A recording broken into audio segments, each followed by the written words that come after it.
Hello everyone, welcome to Learner Bee. I am Shivani Chauhan. इस video में हम देखेंगे क्लास 8 साइंस की बुक का chapter 18 pollution of air and water का पार्ट 2। इससे पहले हम लोग काफ़ी सारा पार्ट जो एयर पोल्यूशन वाला है वो सारा कवर कर चुके हैं।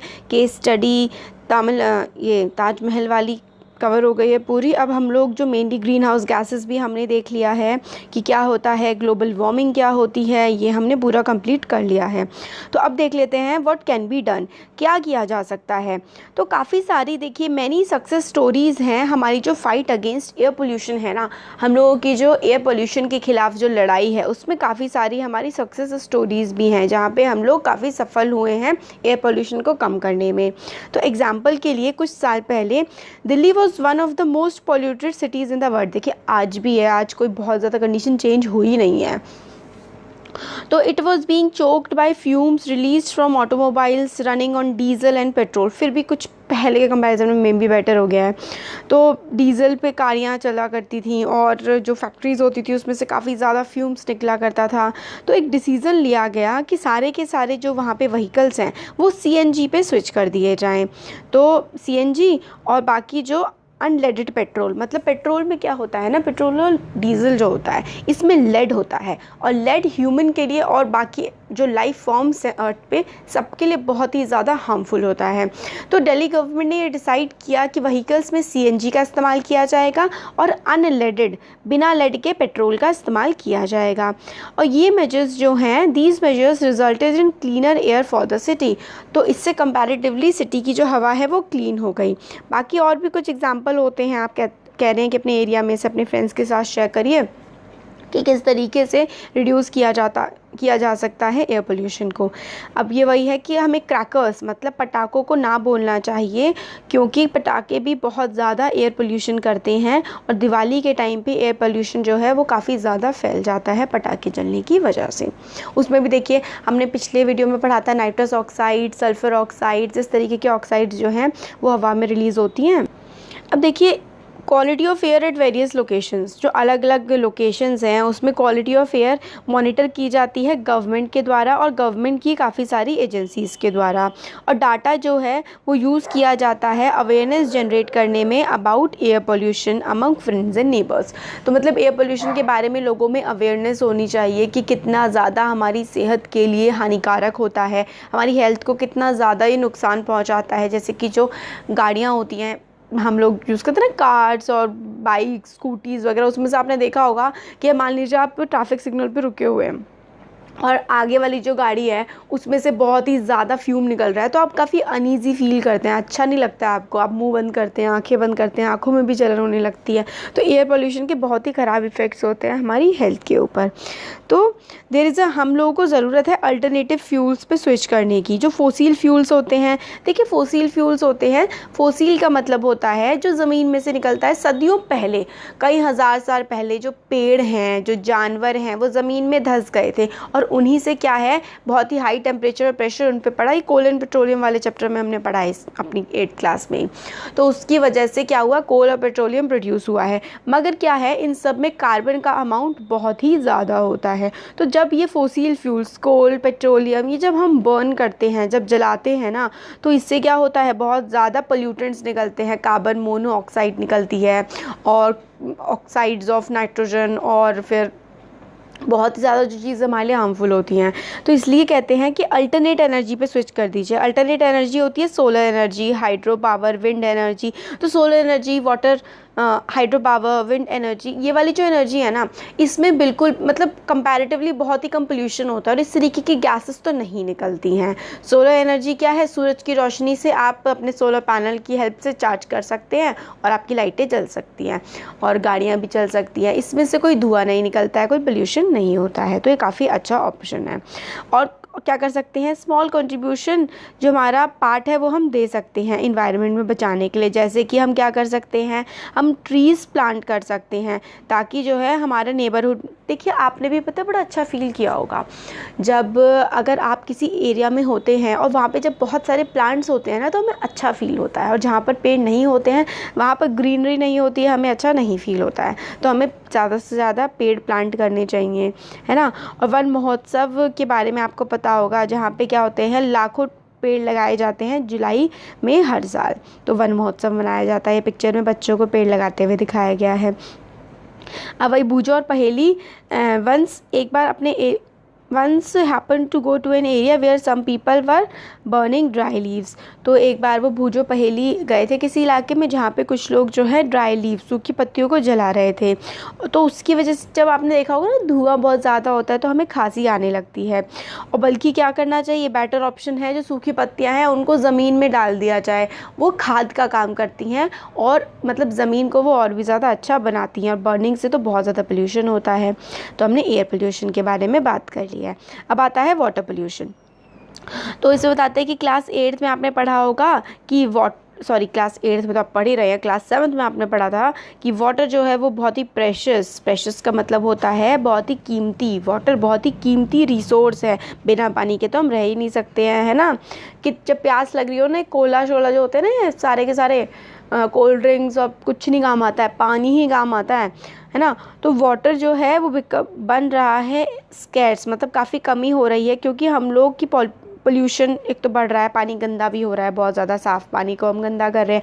पॉपुलेशन बहुत बढ़ रही है, जनसंख्या बढ़ रही है, इंडस्ट्रीज़ बढ़ रही हैं, एग्रीकल्चर की एक्टिविटीज़ बढ़ रही हैं तो इसकी वजह से क्या हो रहा है कि पानी की कमी पड़ रही है हम लोगों को। हम लोग क्योंकि ज़्यादा हो गए हैं, पॉपुलेशन जनसंख्या ज़्यादा हो गई है तो पानी की हमें कमी पड़ रही है। और अब वाटर जो है वो काफ़ी ज़्यादा गंदा जो हो जाता है हमारे इस्तेमाल के बाद। जैसे कि हम कपड़े धो देते हैं, नहा लेते हैं, वही पानी जो है साफ़ पानी को भी जा करके गंदा करता है और उसकी क्वालिटी ख़राब हो जाती है, उसकी स्मेल में भी अंतर आ जाता है और उसके कलर में भी अंतर आ जाता है।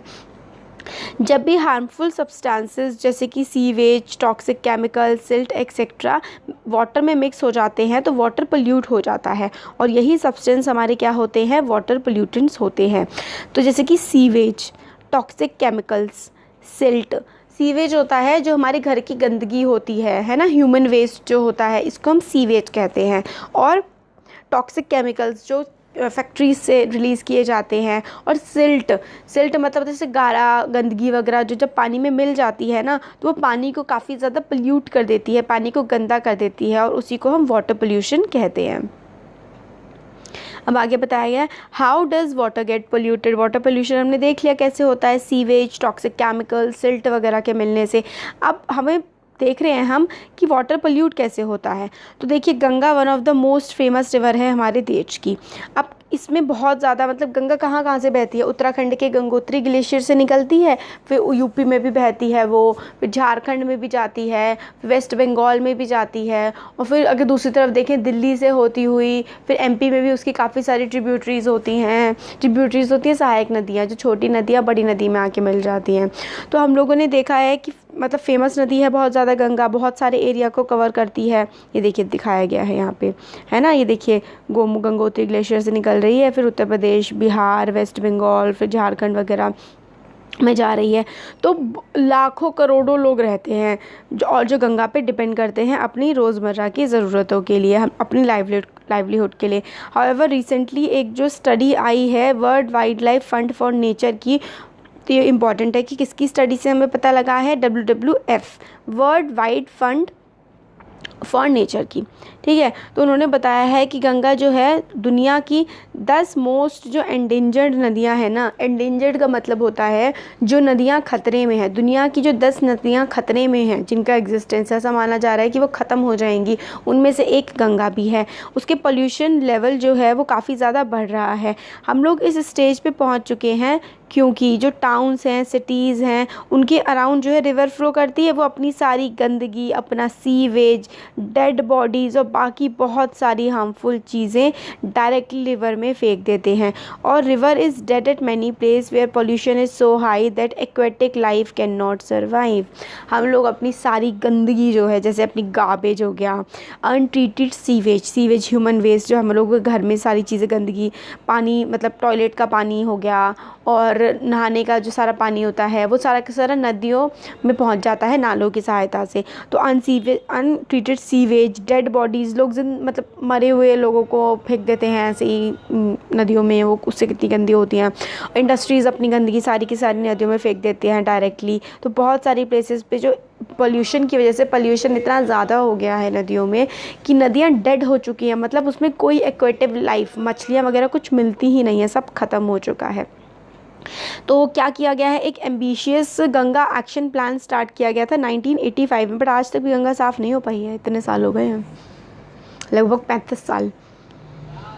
तो एक एम्बिशियस प्लान स्टार्ट किया गया, गंगा एक्शन प्लान, जो कि 1985 में लॉन्च किया गया। इसका एम था रिड्यूस करना गंगा के पोल्यूशन लेवल को, मगर इंक्रीजिंग जो पॉपुलेशन है, इंडस्ट्रियलाइजेशन है, जनसंख्या बढ़ रही है, इंडस्ट्रीज़ बढ़ रही हैं, बहुत ज़्यादा डैमेज रिवर में बहुत ऑलरेडी हो चुका है, जिसको रिपेयर कर पाना बहुत ही ज़्यादा मुश्किल है अब। फिर भी स्पेसिफिक एग्जांपल हमें कंडीशन के मिलते हैं।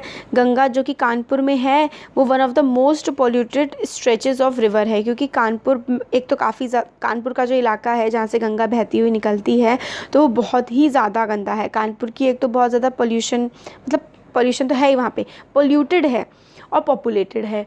तो पॉपुलेटेड का मतलब होता है वहाँ पे जनसंख्या बहुत ज़्यादा है, और वहाँ पे लोग नहाते हैं, अपने कपड़े धोते हैं, डेफिकेट इन रिवर, मतलब पॉटी वगैरह कर देते हैं। डेफिकेटिंग का मतलब होता है वहाँ पे जाके खुद को रिलीव कर देना, टॉयलेट पॉटी सब वहीं पे जाके कर देते हैं रिवर में, सोचिए।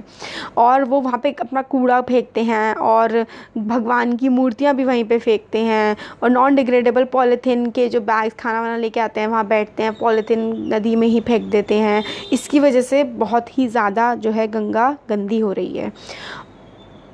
और कानपुर का जो अमाउंट ऑफ वाटर है वो कंपैरेटिवली स्लो हो गया है, मतलब जो वहाँ पे फ़्लो भी काफ़ी कम हो गया है, और रिवर बहुत ही धीरे धीरे बहती है, क्योंकि उसमें बहुत सारी गंदगी भरी हुई है। और कानपुर में लगभग 5000 इंडस्ट्रीज़ हैं, जिसमें फर्टिलाइज़र, डिटर्जेंट, लेदर, पेंट, ये बहुत ही गंदगी मचाने वाली इंडस्ट्रीज़ हैं। और अपना जो टॉक्सिक वेस्ट है ना, जितना भी जो वेस्ट है, ये सारा का सारा रिवर में डिस्चार्ज कर देती हैं। तो जो हमने पढ़ा, इसके बेसिस पर हम लोग देख सकते हैं कि what are the factors responsible for the pollution of river. High population, high pollution, है ना, जो हम लोग discharge of sewage in rivers, discharge of garbage in the rivers, और डेड बॉडीज़, और हम लोग bathing and all those things, ये सारे के सारे रिस्पॉन्सिबल हैं। क्या स्टेप्स हम लोग रिस्टोर करने के लिए ले सकते हैं? हमें उसके आसपास पेड़ लगाने चाहिए, हम लोगों को अवेयरनेस बढ़ानी चाहिए कि लोग गंगा में गंदगी ना, तो इसमें यही सब हम लोग कर सकते हैं। अब देखिए, काफ़ी सारी इंडस्ट्रीज़ जो हैं अपने हार्मफुल केमिकल्स जो हैं रिवर्स में, और स्ट्रीम्स होती हैं जो रिवर्स की छोटी नदियाँ होती हैं उनमें बहा देती हैं, जिसकी वजह से वाटर में बहुत ज़्यादा पोल्यूशन हो रहा है। एग्जाम्पल हो गया oil refineries, paper factories, textile, sugar mills, ये सारे के सारे जो है ना काफ़ी ज़्यादा पोल्यूटिंग इंडस्ट्रीज़ है। केमिकल फैक्ट्रीज़, ये जो अपना केमिकल कंटामिनेशन केमिकल्स है ना, वो सारा का सारा वाटर में फेंक देती। अब केमिकल्स जो रिलीज़ होते हैं इंपॉर्टेंट है, तो arsenic, lead, fluorides which lead to toxicity in plants and animals. तो आर्सेनिक बहुत ही हार्मफुल है, लेड बहुत हार्मफुल है, फ्लोराइड्स बहुत हार्मफुल हैं हमारे लिए, इंसानों के लिए भी, पेड़ों के लिए भी, जानवरों के लिए भी, सबके लिए आर्सेनिक, लेड, फ्लोराइड्स बहुत ही ज़्यादा हार्मफुल होते हैं। और there are regulations to prevent this, काफ़ी रेगुलेशंस भी हो रही हैं इनको प्रिवेंट करने के लिए। मगर इंडस्ट्रीज़ जो हैं उनको क्या करना चाहिए, अपना वेस्ट जो है वो ट्रीट करना चाहिए, डिस्चार्जिंग इट इनटू वाटर। तो मतलब जो वो वेस्ट फेंक रहे हैं पानी में, उसके मतलब उनको पहले उसको साफ़ करना चाहिए। और रूल्स तो काफ़ी सारे हैं हमारे इस चीज़ के लिए कि इंडस्ट्रीज़ को काम सही से करना चाहिए, अपना वेस्ट नहीं फेंकना चाहिए, बट उनको फॉलो नहीं किया जाता है बिल्कुल भी। आप समझ लीजिए बिल्कुल भी नहीं फॉलो किया जाता। अब सॉइल जो है ना वो भी काफ़ी ज़्यादा इफ़ेक्ट हो रही है, मतलब इम्प्योर वाटर की वजह से देखिए गंदा पानी कहाँ जाएगा, मिट्टी में जाएगा। अब मिट्टी में जो पानी जाएगा, गंदा है वो पानी, तो मिट्टी भी उससे गंदी होती है। इसकी वजह से मिट्टी की एसिडिटी बढ़ रही है, ग्रोथ ऑफ वॉर्म्स, ख़राब कीड़े जो हैं वो बढ़ रहे हैं, जो अच्छे जैसे अर्थ वॉर्म्स है जो धरती को फ़ायदा पहुँचाते हैं मिट्टी को, वो ख़त्म हो रहे हैं। तो बहुत सारी चीज़ें की प्रॉब्लम हो रही है। चैप्टर 1 में हम लोगों ने पढ़ा था कि पेस्टिसाइड्स, वीडिसाइड्स जो हैं वो क्रॉप की प्रोडक्शन के लिए इस्तेमाल किए जाते जाते हैं, मगर ये केमिकल्स पानी में भी डिज़ोल्व हो जाते हैं और वाटर बॉडीज़ में जैसे कि नदियों में चले जाते हैं और हमारे ग्राउंड वाटर को, नदियों को और भी ज़्यादा गंदा करते हैं, पोल्यूट कर देते हैं। और फिर देखिए इसमें ये बोला गया है कि have you seen ponds which look green from a distance because they have lot of algae growth in them. Ponds जो होते हैं, तालाब होते हैं, हमने देखा है कि वो दूर से जब हम देखते हैं तो पानी की परत होती है उस पर, मतलब हरी हरी सी हो रखी होती है, तो एल्गल ग्रोथ हो गया होता है उस पर, इसकी वजह से वो ऐसे दिखने लगते हैं, क्योंकि एक्सेसिव क्वांटिटीज़ ऑफ केमिकल उनमें डाला जाता है which get washed from the fields, है ना। तो उसमें क्या होता है, बहुत ज़्यादा केमिकल्स डाला जाता है, तो वो न्यूट्रिएंट की तरह काम करता है एल्गी के लिए। तो एल्गी मतलब ऐसा एनिमल है जो नॉर्मल कंडीशन में रहे तो ठीक है, बट बहुत ज़्यादा बढ़ जाता है ना तो पानी को बिल्कुल ख़राब कर देता है। और एक बार फिर ये एल्गी जो है डाई हो जाते हैं, जब ख़त्म मतलब मर जाते हैं तो डिकम्पोजर्स की तरह एक्ट करते हैं बैक्टीरिया के लिए, और बहुत सारी ऑक्सीजन पानी में से ये लोग कंज्यूम कर जाते हैं। इसकी वजह से जो है वाटर में ऑक्सीजन के लेवल डिक्रीज़ हो जाते हैं और एक्वेटिक ऑर्गेनिजम्स को ये मार देते हैं। तो देखिए ये बैक्टीरिया एल्गी है, ये बहुत ही ज़्यादा बढ़ जाते हैं, फिर ये मरते हैं, फिर ये डिकम्पोज होते हैं, सड़ते हैं, तो ऑक्सीजन बहुत ज़्यादा ले लेते हैं ये। तो बाकी जो जानवर हैं, मछलियाँ, और ये मछलियाँ वगैरह तो बिल्कुल रह ही नहीं पाती हैं ऐसे पॉन्ड में जिनकी पानी की पूरी परत हरी हो चुकी होती है। और ये सब भी किसकी वजह से हो रहा है, पोल्यूशन की वजह से हो रहा है। पोल्यूशन की वजह से हार्मफुल जो एल्गी है वो बढ़ रही है और तालाबों में मछलियाँ जो हैं वो मर रही हैं। तो पोल्यूशन की वजह से देखिए कितने ज़्यादा हर तरफ नुकसान हो रहे हैं। फिर क्या होता है, समटाइम्स अनट्रीटेड सीवेज जो है डायरेक्टली रिवर्स में जब फेंक दिया जाता है तो उसमें क्या होता है, फूड के वेस्ट होते हैं, डिटर्जेंट होते हैं, माइक्रो ऑर्गेनिज्म होते हैं, तो बहुत ज़्यादा वो हार्मफुल हो जाते हैं। और वाटर जो है कंटामिनेटेड होता है सीवेज से, उसमें क्या क्या होते हैं, बैक्टीरिया, वायरस, फंगी, पैरासाइट। तो देखिए जो सीवेज, अनट्रीटेड सीवेज फेंक दिया जाता है उसमें बैक्टीरिया, वायरस, फंगी, पैरासाइट होते हैं जो डिसीज़ कॉज कर देते हैं, कोलेरा, टाइफॉइड, जॉन्डिस। तो देखिए आजकल कोलेरा, टाइफॉइड, जॉन्डिस इस तरीके की बीमारियां जो हैं ये बैक्टीरिया, वायरस, फंगी, पैरासाइट्स इन सब की वजह से ये फैलती हैं। अब बैक्टीरियाज जो कि प्रेजेंट होते हैं faeces of mammals are indicators of the quality of water. Faeces जो है ना एक तरह का बैक्टीरिया होता है जो ह्यूमन वेस्ट में प्रेजेंट होता है। मैमल्स होते हैं, दूध देने वाले जो जानवर होते हैं या फिर इंसान होते हैं, इनके जो फीसेस होता है, जो वेस्ट मटेरियल होता है ह्यूमंस का, उसमें फीसेस प्रेजेंट होता है, और जब ये पानी में मिल जाता है तो पानी की क्वालिटी को बहुत ज़्यादा ख़राब कर देता है। और अगर वाटर में ये बैक्टीरिया प्रेजेंट होते हैं, कंटामिनेटेड फीकल मैटर होता है, तो वाटर को हम अगर यूज़ करेंगे ना तो हमारी बॉडी में बहुत सारी बीमारियां वो फैला देगा। अब ये बताया गया है hot water can also be pollutant. गर्म पानी जो है वो भी पॉल्यूटेंट का काम कर सकता है, क्योंकि जो थर्मल पावर प्लांट है ना ये गर्म पानी को बिना ठंडा किए रिवर्स में फेंक देते हैं। इससे क्या होता है, रिवर्स का टेम्परेचर काफ़ी ज़्यादा बढ़ जाता है और रिवर्स में रहने वाले जो जानवर हैं, प्लांट्स हैं, वो उसको झेल नहीं पाते और मर जाते हैं। अब आता है what is portable water and how is water purified. Portable water का हम क्या समझते हैं पोर्टेबल वाटर से, और वाटर को हम किस तरीके से प्यूरिफाई करते हैं। बस हमारा चैप्टर ख़त्म होने वाला है। तो देखिए हाँ, बूजू पहेली का आ गया कि बूजू काफ़ी अपसेट था। वो पहेली से कहता है कि वो ने स्कूल का पानी, मतलब ही ड्रैंक वाटर, उसने ऐसा पानी पिया जिसमें से काफ़ी स्मेल आ रही थी, वो काफ़ी अच्छा नहीं लग रहा था, but still he feel sick. अच्छा हाँ, मतलब वो ये कहता है कि वो पानी साफ़ था, जो पानी उसने पिया था वो पानी साफ़ था, उसमें से कोई स्मेल भी नहीं आ रही थी, फिर भी वो जो है बीमार पड़ गया। फिर पहेली ने एक्सप्लेन किया कि वाटर जो बिल्कुल साफ़ दिखता है उसमें भी डिसीज़ कैरिंग माइक्रो ऑर्गेनिज्म हो सकते हैं और डिज़ॉल्व्ड इम्प्योरिटीज़ उसमें प्रेजेंट हो सकती हैं। डिसीज़ कैरिंग माइक्रो ऑर्गेनिज्म मतलब ऐसे जानवर प्रेजेंट हो सकते हैं पानी में भी, जो कि पानी एकदम साफ़ दिख रहा है, बिल्कुल ऐसा लग ही नहीं रहा है कि उसमें कोई गंदगी होगी, वो पानी बिल्कुल साफ़ है, मगर फिर भी उसमें इम्प्योरिटीज़, गंदगी प्रेजेंट हो सकती है। और पानी जो है असेंशियल होता है, अगर हम कोई भी पानी पी रहे हैं तो बिल्कुल साफ़ हो। जैसे कि हम लोग कैसे साफ़ कर सकते हैं, बॉईल करके उसको साफ़ कर सकते हैं। और the water which is suitable for drinking is known as portable water. तो पोर्टेबल वाटर वो होता है जो पानी हमारे पीने के लिए सही है, हमारी हेल्थ को जो पानी नुकसान नहीं पहुंचाएगा और हम लोग उसको पीने से हमें कोई नुकसान नहीं पहुंचेगा, हमारे लिए वो पानी अच्छा है, उसको हम पोर्टेबल वाटर कहते हैं।